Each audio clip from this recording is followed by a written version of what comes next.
Di berbagai daerah Indonesia, terutama yang kuat dengan tradisi Nahdlatul Ulama atau yang kita kenal dengan NU, sering muncul anggapan bahwa orang yang tidak mengikuti tradisi tahlilan, apalagi sampai mengingkarinya, otomatis dianggap sebagai Wahabi. Tuduhan ini sering menyederhanakan persoalan, bahkan menyesatkan. Padahal tidak semua yang tidak tahlilan adalah Wahabi, dan tidak semua ulama sepakat bahwa tahlilan itu sunnah Nabi Shallallahu Alaihi Wasallam. Mari kita kupas secara ilmiah, historis, dan mazhabi. Apakah benar yang tidak tahlilan itu Wahabi? Pernahkah para sahabat Nabi radhiyallahu taala anhum mengadakan 100 harinya Nabi Muhammad SAW? Atau Nabi kita Muhammad alaihissalam mengadakan 100 harinya Khadijah, 1000 harinya Khadijah, haulnya Khadijah? Kalau Nabi SAW mengamalkan itu, bismillah kita amalin jemaah.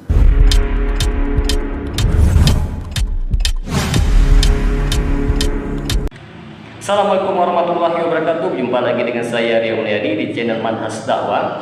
Pada episode kali ini kita akan membahas tentang benarkah yang tidak tahlilan itu Wahabi? Teman-teman, apa itu tahlilan? Tahlilan dalam konteks Indonesia adalah tradisi membaca doa, zikir, dan surat-surat Al-Quran seperti Yasin yang dilakukan bersama-sama pada malam-malam tertentu setelah seseorang itu wafat. Baik itu pada malam ke-1, ke-3, ke-7, 40, 100, 1000, dan haul tahunan. Sering disertai jamuan makanan, dihubungkan dengan pahala untuk si mayit. Kalau kita lihat dari sejarahnya, bahwa tahlilan itu merupakan tradisi yang tidak ditemukan di dalam sunnah Rasulullah SAW, sahabat Nabi maupun tabi'i secara khusus. Ini merupakan tradisi Islam Nusantara yang berkembang di bawah pengaruh adat lokal dan budaya setempat. Tahlilan, memang tahlilan ini di dalam kitab I'anatul Talibin bid'ah mungkarah, dalam sebagian lain dikatakan bid'ah makruhah. Bid'ah makruhah, orang yang memerangi akan mendapatkan pahala. Terus bagaimana tanggapan ulama-ulama mazhab yang 4 terhadap tahlilan? Yang pertama dari mazhab Syafi'i.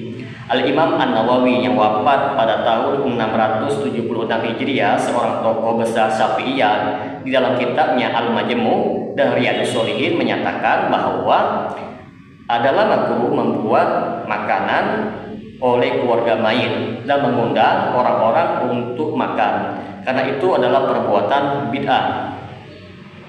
Artinya di sini teman-teman, bahwa membuat acara makan-makan atas nama kematian seperti tahlilan dengan jamuan tidak dianjurkan di dalam mazhab Syafi'i. Yang kedua, mazhab Hanafi. Imam Ibnu Abidin yang wafat pada tahun 1252 Hijriah, di dalam kitabnya yang berjudul Raddul Mukhtar menjelaskan perbuatan masyarakat, yaitu berkumpul untuk makan setelah kematian, termasuk ke dalam bid'ah yang buruk. Yang ketiga, mazhab Maliki. Ulama Malikiyah menolak kebiasaan berkumpul dan makan setelah kematian, apalagi kalau disertai dengan anggapan bahwa itu bisa mengalirkan pahala secara otomatis. Imam Malik sendiri tidak dikenal melakukan hal tersebut. Yang keempat, mazhab Hambali. Al-Imam Ibnu Qudamah yang wafat pada tahun 620 Hijriah, di dalam kitabnya Al-Mughni mengatakan bahwa makruh bagi keluarga mayit untuk membuat makanan, karena itu termasuk menambah musibah atas mereka. Maka kesimpulannya, dari ulama mazhab yang 4, membaca Al-Quran dan mendoakan mayit itu baik secara umum, tetapi membuat acara berjamaah seperti tahlilan berkala dengan format waktu-waktu yang khusus dan makanan tidak memiliki dasar di dalam syariat. Pernahkah para sahabat Nabi radhiyallahu taala anhum mengadakan 100 harinya Nabi Muhammad SAW? Atau Nabi kita Muhammad alaihissalam mengadakan 100 harinya Khadijah, 1000 harinya Khadijah, haulnya Khadijah? Kalau Nabi SAW mengamalkan itu, bismillah kita amalin jemaah. Kita amalin. Karena tadi kita sampaikan, kita ini punya suri tauladan yang perlu kita contoh. Agama ini agama ilahi, bukan bikinan manusia. Bukan. Dan Islam ini udah sempurna gitu. Teman-teman, apa itu Wahabi? Wahabi adalah sebutan yang sering digunakan dengan nada negatif untuk pengikut dakwah Syekh Muhammad bin Abdul Wahab yang wafat pada tahun 1206 Hijriah, seorang ulama dari Najd, Arab Saudi yang mengajak umat Islam kembali kepada tauhid yang murni, meninggalkan bid'ah, lalu dan berpegang teguh pada sunnah Rasulullah Shallallahu Alaihi Wasallam. Dalam banyak hal, dakwah Wahabi yang lebih tepat disebut dengan Salafi menolak praktek-praktek tradisional yang tidak berdasar dalil, termasuk tahlilan, yasinan, haul dan sebagainya. Namun perlu dicatat sini, bukan hanya Wahabi yang tidak tahlilan, teman-teman. Apakah semua yang tidak tahlilan itu disebut dengan Wahabi? Maka kita jawab tidak. Banyak ulama dari mazhab fikih yang bukan Wahabi dan bukan Salafi juga tidak melakukan tahlilan, menganggapnya bid'ah atau adat, menganggapnya bukan bagian dari sunnah Rasulullah Shallallahu Alaihi Wasallam. Sebagaimana contoh, ulama dari Imam Son'ani mengkritik tahlilan karena tidak memiliki dasar dari Nabi dan para sahabat Nabi. Ulama dari Mesir, India, dan Afrika Utara banyak yang tidak mengamalkan tahlilan, namun bukan Wahabi. Fakta di lapangan mengatakan ada ulama NU yang tidak sepenuhnya setuju dengan tahlilan. Beberapa tokoh Nahdlatul Ulama pernah menyatakan bahwa tahlilan itu bukan perkara yang wajib dan jangan sampai menjadi ajang pemaksaan sosial. Namun mereka tetap mendukung sebagai bentuk tradisi yang baik. Namun ketika orang yang tidak tahlilan dikafirkan, dituduh Wahabi atau dijauhi, ini sudah menyimpang dari ajaran Islam yang adil.